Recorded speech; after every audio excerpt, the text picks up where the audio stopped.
புரட்சி தமிழர் எழுச்சி பயணம் புயலா உருவாச்சே. பல வருஷம் கழிச்சு நினைச்ச கனவு நிஜமா நடந்தா.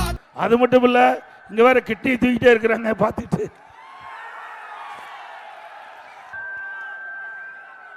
நீங்க இந்த தொகுதியுடைய சட்டமன்ற உறுப்பினர், சட்டமன்ற உறுப்பினர் தானே? பத்திரிகையில் வந்த செய்தி, ஊடகத்தில் வந்த செய்தி, வலைதளத்தின் மூலமாக செய்தி, இங்க அட்டையில தூக்கி காட்டிட்டு இருக்கிறீங்க. நெருக்காதீங்க நெருக்காதீங்க. ஆக இந்த சட்டப்பேரவை உறுப்பினர் அவரு ஒரு பெரிய பணக்காரர், அதுல எதுவும் மாற்று கருத்தும் கிடையாது. அவர் எப்படி ஜெயிச்சாருன்னு நாட்டு மக்களுக்கு தெரியும், அது வேற விஷயம். அவர் திமுக கட்சி சேர்ந்த சட்டமன்ற உறுப்பினர். அவர் மருத்துவமனையில் அந்த கிட்னி அறுவை சிகிச்சையில் முறைகேடு நடந்ததாக அரசாங்கத்துக்கு புகார் போது ஆளுங்கட்சி எம்எல்ஏ, ஆளுகின்ற கட்சி திமுக இங்கே புகார் போனதுன்னு அந்த புகாரை விசாரிக்க ஒரு மருத்துவ டீம், ஒரு ஐஏஎஸ் தலைமையில் மருத்துவ குழு அமைக்கப்பட்டு அந்த மருத்துவமனையை ஆய்வு செய்கிறாங்க. அந்த மருத்துவமனையில் ஆய்வு செய்கின்ற பொழுது அந்த அறுவை சிகிச்சையில், அதாவது கிட்னி அறுவை சிகிச்சை, கிட்னி மாற்று அறுவை சிகிச்சையில், உறுப்பு மாற்று அறுவை சிகிச்சையில் தவறு நடந்தது கண்டுபிடிக்கப்பட்டது திமுக ஆட்சியில், திமுக அரசாங்கம்.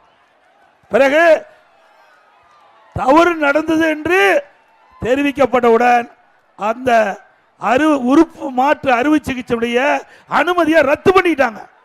அனுமதியை ரத்து பண்ணியாச்சு.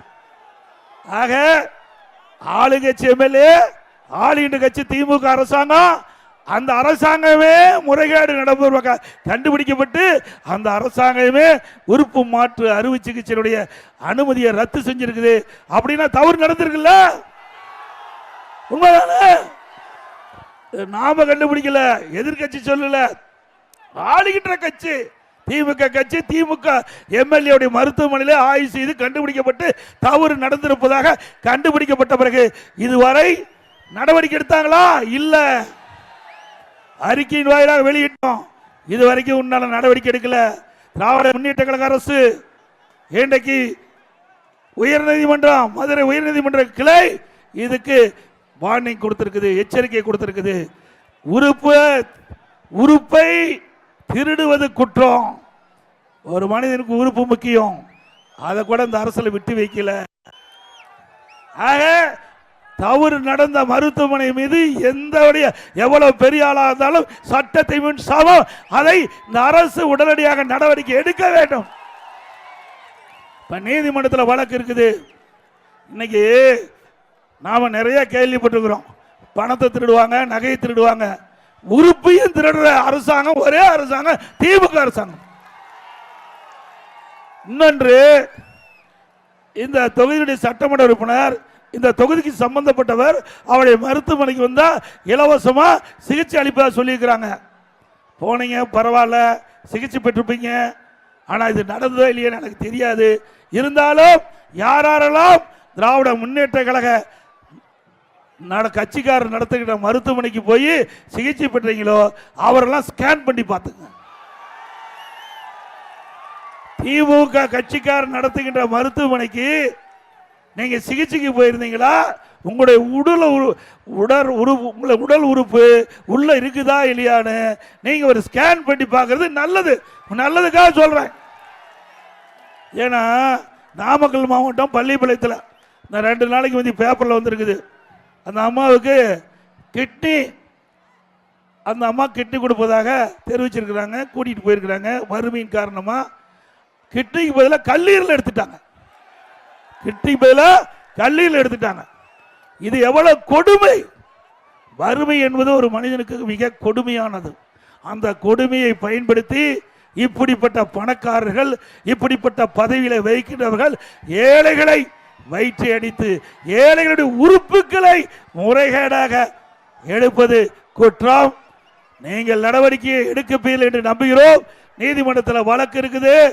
அனைத்து இந்திய அண்ணா திராவிட முன்னேற்ற கழக அமைந்த பிறகு இதற்கு முழுமையான விசாரணை மேற்கொள்ளப்பட்டு இந்த தவறு நடந்திருந்தால் சட்டப்படி நடவடிக்கை எடுக்கப்படும் என்பதை தெரிவித்துக் கொள்கின்றேன். நீதிமன்றமே குறிப்பிட்டிருக்குது. இது மிக மிக கொடுமையானது. ஒரு வறுமையின் காரணமாக அவள் வாழ முடியாது இருக்கிற சூழ்நிலையை பயன்படுத்தி அவருடைய உடல் உறுப்புகளை முறைகேடாக எடுப்பது எந்த விதத்திலும் நியாயமில்லை என்று நீதிமன்றம் தங்களுடைய கருத்தை தெரிவித்திருக்கின்றது. ஆகவே எண்ணி பார்க்க வேண்டும். ஆகவே ஒரு சட்டமன்ற உறுப்பினர் இன்னும் பேசுகிறார், இன்னும் அதிகமாக பேசுறார். நிருபர் கேட்கிறாங்க, இது நடந்தது திமுக ஆட்சியில், கண்டுபிடிச்சது திமுக அரசாங்கம். அவர் பேசுறார், நான் கிட்னி திருடுறதா இருந்தா அவர் சொன்னது ரோல்ஸ் ராய் கார் வாங்க, ரோல்ஸ் ராய் கார் வாங்க ஊர் மக்களின் கிட்னியை கலெக்டர் வேணுமா? இதுக்காக ஓட்டு போட்டு எம்எல்ஏ ஆக்குனீங்க, கிட்னியை புடுங்கிறதுக்காக ஓட்டு போட்டு எம்எல்ஏ ஆக்குனீங்க. எவ்வளவு நக்கலா பேசுறாரு. ஒரு மனிதாபிமான அற்ற ஒரு செயல். அது எவ்வளவு பெரிய பதவியில் இருக்கலாமோ, எவ்வளவு பெரிய பணக்காரராக இருக்கலாம், ஆனா மக்களை மதிக்க வேண்டும். இன்னைக்கு பணம் இருக்கும் போகும், ஆனா உயிர் என்பது ஒரு முறை உடல்ல இருக்கும், ஒரு தடவை போயிட்டா வராது. அப்படிப்பட்ட உயிரோடு நீங்க விளையாடாதீங்க, தயவு செய்து வேண்டாம். அது மட்டும் இல்ல, அவர் பேசுகிறார், அவர் சொன்ன கருத்து எல்லா ஊடகத்திலே வந்திருக்குது. நான் ரோல்ஸ் ராய் கார் வாங்க வேண்டும் என்றால் ஊரில் உள்ள அனைவருடைய கிட்னியும் கழட்டினால் தான் வாங்க முடியும். நீ கார் வாங்குறதுக்கு மக்களுடைய கிட்னி தான் கிடைச்சதா? எந்த அளவுக்கு ஏளனமாக மக்களை பார்க்கிறார், எந்த அளவுக்கு கீழ்த்தரமாக பேசுகிறார். இவரெல்லாம் ஒரு சட்டமன்ற உறுப்பினா என்று சொல்லுவதற்கு வெட்கக்கேடு. மனிதனை மனிதனாக மதிக்க வேண்டும். அது எவ்வளவு பெரிய பணக்காரன் தான் சரி, எவ்வளவு பெரிய உயர்ந்த இடத்தில் இருந்தாலும் சரி, மக்களுக்கு மரியாதை கொடுக்க வேண்டும். ஓட்டு போட்டு தேர்ந்தெடுத்த மக்கள் இதற்காகவா உங்களை ஓட்டு போட்டு தேர்ந்தெடுத்தாங்க? கிட்னி கல்றதுக்காக ஓட்டு போட்டு உன்னை எம்எல்ஏ ஆக்குனாங்க. எச்சரிக்கையா இருங்க. மீண்டும் இவர் நிற்கப்பட்டால் அவருக்கு டெபாசிட் இழக்க செய்ய வேண்டும். செய்வீங்களா? எங்க தன்மானம் உள்ள ஒரு மனிதரா நாம் இருக்க வேண்டும். எதை வேணாலும் விட்டு கொடுக்கலாம். தன்மானத்தை ஒருபோதும் ஒரு மனிதன் விட்டு கொடுக்க முடியாது. அவன் பணக்காரர் இருக்கலாம், ஏழையா இருக்கலாம், அவருக்கு ஒரு தன்மானம் இருக்கின்றது. ஆகவே இன்றைக்கு நாட்டு மக்களை பற்றி கேவலமாக குறிப்பிடுகின்ற இப்படிப்பட்ட சட்டமன்ற உறுப்பினர்கள் எல்லாம் இந்த பதவிக்கு இருப்பதே ஒரு அவலமாக இருக்கிறது என்பதை மட்டும் நான் நேரத்தில் தெரிவிக்க விரும்புகின்றேன்.